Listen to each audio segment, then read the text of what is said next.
Controversial Australia Day pub ban is causing a bit of a stir, with more than 200 venues nationwide choosing to not specifically celebrate or acknowledge the day in 2025. The country's second biggest pubs group, Australian Venue Co, has informed managers about the ban on all owned pubs and bars, doing so because the day causes sadness and hurt for some patrons. The states affected include Victoria, Queensland, New South Wales and South Australia. For their take, let's bring in Employment Minister Murray Watt and Nationals MP Barnaby Joyce. Good morning. Murray. G'day. Here we go again. Every year this happens. Do you support the move by the Australian Venue Co? Well, it does seem that the Australia Day culture war seems to start earlier every year, and now we're not even into January and it's begun. Look, I think it's a decision for each business what they want to do. This company's obviously taken a decision that they don't want to have Australia Day celebrations, but there'll be plenty of other venues around the country who'll be doing it if that's what people want to do. So I'll leave it to those businesses to make their decision, and their patrons will make their own decisions about where they go on the day. Why? Why are you leaving it up to every business? Do we need a ruling on this? Because every year we tear our hair out because there's an argument. Yeah, I mean, it is a bit tiresome that we keep having this argument about Australia Day every single year. And as I say, it's even in December and we're starting it. But I can tell you, our government is not one that's going to be dictating to pubs what they've got to do. You know, we don't live in North Korea. We're not going to be having a government that tells pubs what they've got to do on particular days of the week. We'll leave that for those businesses to decide, and their patrons will make their own decisions about what they do. Barnaby, do we need a ruling to sort this Australia Day mess out? We actually do tell pubs what to do every day of the week. There's a whole range of regulations that they have to follow. But nonetheless, I was fascinated by this. So I had a look at the meet the team of the Venue Corporation, and they look like your stock standard white bread administrators, and they're the ones that made the decision, not the staff. And it always surprises me that the people who are doing it tough celebrate Australia Day, and those who've been slapped on the backside with a good luck rainbow seem to have a problem with Australia Day. So I would say that, if you like Australia Day, go to their venue, wear your Australian T-shirt, wear your Australian flags, because they don't have the right as merely administrators to start dictating to not only all their staff, but everybody in their community who makes them the money that pays their wages by by going to their pub, as to that they've got a chip on their shoulder about Australia Day. I mean, if you really think something that hurts people, alcohol and gaming, how about those two? So if you really want to be virtuous, why don't you just shut your pub down? So, Barnaby, so we don't have to keep doing this year after year, should the government make a ruling on the day? Well, it is. It's the same day each year. What's it?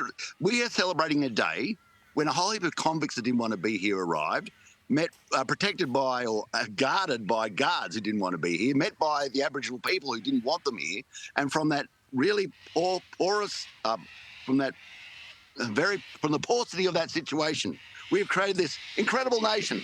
We are so lucky. When everything would indicate that we would fail, we succeeded. That is worth celebrating. That really is worth celebrating. And, there's so many around here, so many Indigenous friends do celebrate it. I can't work out why these sort of white bread administrators have got a chip on their shoulder about it. Yeah, I guess we'll just have to keep seeing everyone make their own decisions then. Moving on, as the country faces a summer of blackouts due to energy shortages amid the hot weather, gas industry leaders are now calling on governments to prioritise fixing the gas shortage. They say that politicians must put an end to lengthy project approval delays, adding that the surest way to bring down prices is to increase supply. Murray, how will the government respond to these calls?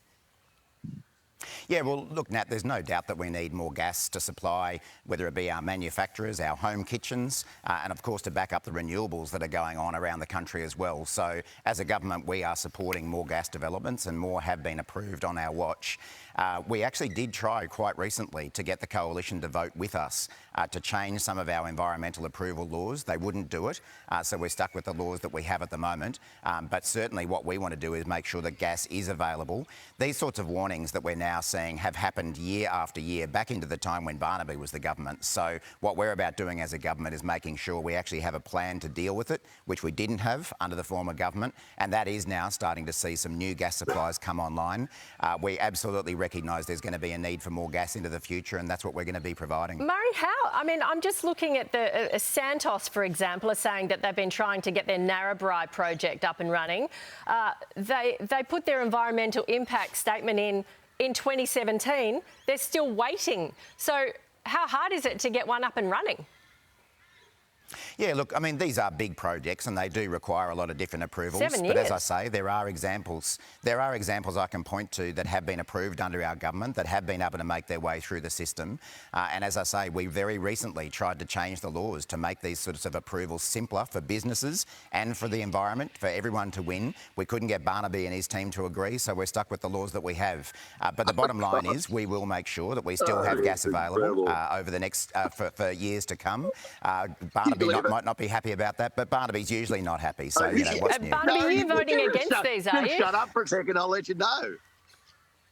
But look, it's the power grid is a complete debacle. They're creating it. Renewables, they're not renewable, Murray. They're intermittent power. They don't work. There's a direct correlation between our price going through the roof and your rollout of intermittent swindle factories all over the land. Okay, let's talk gas, Barnaby. What about you are the government. Are you voting against Murray, gas and the problem is yours. approvals?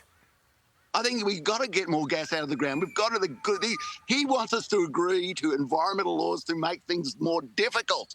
For goodness' sake, not make easier, make it more difficult. The business community wanted those laws passed, Barnaby, you know that. Murray. Read your own act, Murray. The Nature Preservation Act makes us harder, not easier, clown. And so these are the things this is the crazy situation that this government has put us in. And if they're going to wear this power price like an albatross around their neck, it is driving people into poverty, and they are the reason for it. Well, you know what? Maybe we could have... Didn't WA siphon off theirs so they secured gas supplies for their state years ago? Maybe the East Coast could have thought about that. Would have been... The West Australia did that in quite a while hindsight, ago. that was a very good. In hindsight, that was a very good move from WA to do that. Go WA.